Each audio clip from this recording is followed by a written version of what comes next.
ഇനി നമ്മൾ മനസ്സിലാക്കാൻ പോകുന്നത് ഡിഡ് ഉപയോഗിച്ച് പാസ്റ്റ് ടെൻസിൽ എങ്ങനെ ചോദ്യങ്ങൾ ചോദിക്കാമെന്നാണ്. അപ്പോൾ അതിന് നമുക്ക് ആദ്യം ഒരു ഉദാഹരണം നോക്കാം. അപ്പോൾ നേരത്തെ നമ്മൾ കണ്ട അതേ സെൻറ്റൻസ് എടുക്കാം.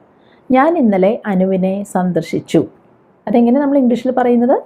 I visited Anu yesterday. ഇപ്പോൾ കണ്ടല്ലോ, ഇതൊരു പോസിറ്റീവ് സെൻറ്റൻസ് ആണ്. എന്ന് വെച്ചാൽ എന്താ ഞാൻ ഉദ്ദേശിച്ചത്? ഞാൻ സന്ദർശിച്ചു, ഒരു കാര്യം ചെയ്തു എന്നാണ് പറയുന്നത്. അതുകൊണ്ട് തന്നെ ഇവിടെ കണ്ടല്ലോ, ഞാൻ ഡിഡ് എന്ന് ഉപയോഗിച്ചില്ല, ഐ വിസിറ്റഡ് എന്ന് മാത്രമാണ് പറഞ്ഞത്. അത് ശ്രദ്ധിക്കണം കേട്ടോ. അപ്പോൾ ഈ ഒരു വാചകത്തിന് പറ്റിയ എന്തെല്ലാം ചോദ്യങ്ങൾ നമുക്ക് മലയാളത്തിൽ ചോദിക്കാൻ പറ്റും? നിങ്ങൾ ഇന്നലെ അനുവിനെ സന്ദർശിച്ചോ എന്ന് ചോദിക്കാം, അല്ലേ? നിങ്ങൾ ഇന്നലെ അനുവിനെ സന്ദർശിച്ചില്ലേ എന്നും ചോദിക്കാം. അല്ലെങ്കിൽ നിങ്ങൾ എപ്പോഴാണ് അനുവിനെ സന്ദർശിച്ചത് എന്നും ചോദ്യമാകാം. ഇതൊക്കെ എങ്ങനെയാണ് ഇംഗ്ലീഷിൽ ചോദിക്കുന്നതെന്നാണ് നമ്മൾ മനസ്സിലാക്കാൻ പോകുന്നത്. അപ്പോൾ ഇതിൻ്റെ ചോദ്യം എന്താണ്? നിങ്ങൾ ഇന്നലെ അനുവിനെ സന്ദർശിച്ചോ എന്നാണ് ചോദ്യം. അപ്പോൾ എങ്ങനെ ഞാനിത് ഇംഗ്ലീഷിൽ ചോദിക്കുന്നത് നോക്കൂ. Did you visit Anu yesterday? ആദ്യം തന്നെ ഞാൻ ഉപയോഗിച്ച വാക്ക് ഏതാണ്? ഡിഡ്. അത് കഴിഞ്ഞിട്ട് നിങ്ങൾ ഇന്നലെ അനുവിനെ സന്ദർശിച്ചോ? അതിനാദ്യം did you visit Anu yesterday. ഇവിടെയും ശ്രദ്ധിക്കണം, ഡിഡ് ആദ്യം വന്നതുകൊണ്ട് ഞാൻ അത് കഴിഞ്ഞിട്ട് വിസിറ്റഡ് എന്ന് എഴുതിയില്ല. ഉത്തരത്തിൽ വിസിറ്റഡ് ഉണ്ടായിരുന്നു, പക്ഷെ ചോദ്യത്തിൽ വിസിറ്റായി. കാരണം ഡിഡ് വന്നു, അത് കഴിഞ്ഞാൽ പിന്നെ ബേസ് ഫോമേ പാടുള്ളൂ വേർബിൻ്റെ. Did you visit Anu yesterday? ഇനി എനിക്ക് ഇങ്ങനെയും ചോദിക്കാം ചോദ്യം, നിങ്ങൾ ഇന്നലെ അനുവിനെ സന്ദർശിച്ചില്ലേ എന്ന്. അപ്പോൾ അവിടെ എങ്ങനെ ചോദ്യം തുടങ്ങുക?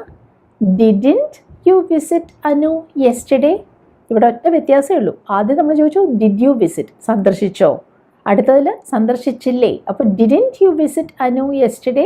അപ്പോൾ ഇവിടെയും ഡിഡിൻറ്റ് എന്ന് വന്നതുകൊണ്ട് ഞാൻ വിസിറ്റഡ് എന്ന് എഴുതിയിട്ടില്ല കേട്ടോ. Didn't U visit Anu yesterday. ഇപ്പം നമ്മൾ ഈ കണ്ടത് ഒരു യെസ് ഓർ നോ ക്വസ്റ്റ്യൻ ആണ്. യെസ് അല്ലെങ്കിൽ നോ എന്ന് ഉത്തരം കിട്ടുന്ന തരം ചോദ്യം.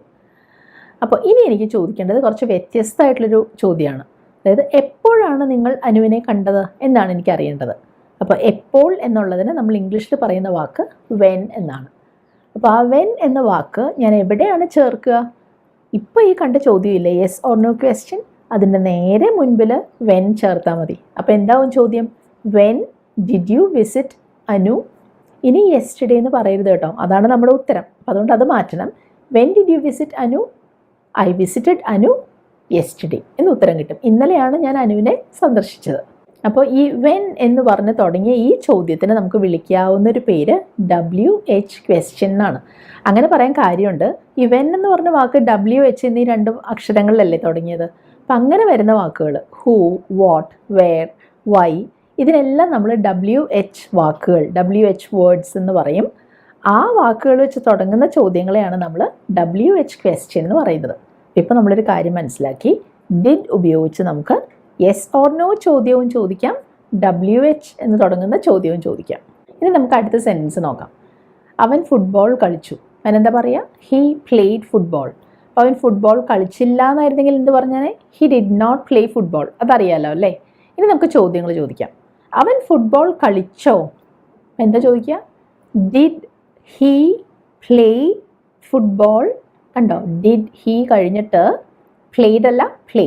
Did he play football? ഇനി എനിക്ക് ചോദിക്കേണ്ടത് അവൻ ഫുട്ബോൾ കളിച്ചില്ലേ എന്നാണ്.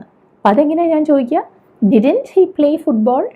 Didn't he play football? ഇനി എനിക്ക് ചോദിക്കേണ്ടത് അവൻ എന്താണ് കളിച്ചത് എന്നുള്ളതാണ്. അപ്പം എന്താ കളിച്ചത്? ഫുട്ബോൾ. അതാണ് ഉത്തരം. അപ്പം എന്താണ്, എന്ത് എന്നൊക്കെ ഉള്ളതിന് നമുക്ക് ഇംഗ്ലീഷിൽ ചോദിക്കാവുന്ന വാക്ക് വാട്ട് ആണ്. ആ വാക്ക് നമ്മൾ യെസ് ഓർ നോ ക്വസ്റ്റ്യന് മുൻപ് ചേർത്താൽ മതി. അപ്പം എങ്ങനെയാവും ചോദ്യം? What did he play? അവൻ എന്താ കളിച്ചത്? He played football. ഇനി നമുക്ക് അടുത്ത സെൻറ്റൻസ് നോക്കാം. ഞങ്ങൾ വീട്ടിൽ പോയി. അപ്പോൾ പോവുക എന്നുള്ളതിന് ഗോ ആണ്. പോയി എന്ന് പറയാൻ വെൻറ്റ് എന്ന് പറയണം. അപ്പോൾ സെൻറ്റൻസ് എന്താവും? We went home. We went to home എന്ന് പറയില്ല കേട്ടോ, വി വെൻറ്റ് ഹോം. ഇനി ഇങ്ങനെ പറയാനായിരുന്നെങ്കിലോ, ഞങ്ങൾ വീട്ടിൽ പോയില്ല. അപ്പോൾ എന്ത് പറയും? We did not go home, അല്ലെങ്കിൽ വി ഡിഡിൻറ്റ് ഗോ ഹോം. ഇനി നമുക്ക് ചോദ്യങ്ങൾ ചോദിക്കാം.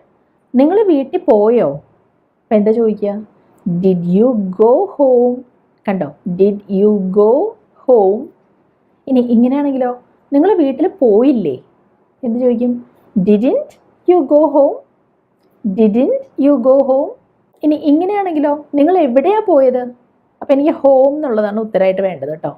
എവിടെ എന്നുള്ളതിനെ നമ്മൾ ഇംഗ്ലീഷിൽ വേർ എന്നാണ് ചോദിക്കുക. അപ്പോൾ ക്വസ്റ്റ്യൻ എന്താവും? Where did you go? Where did you go?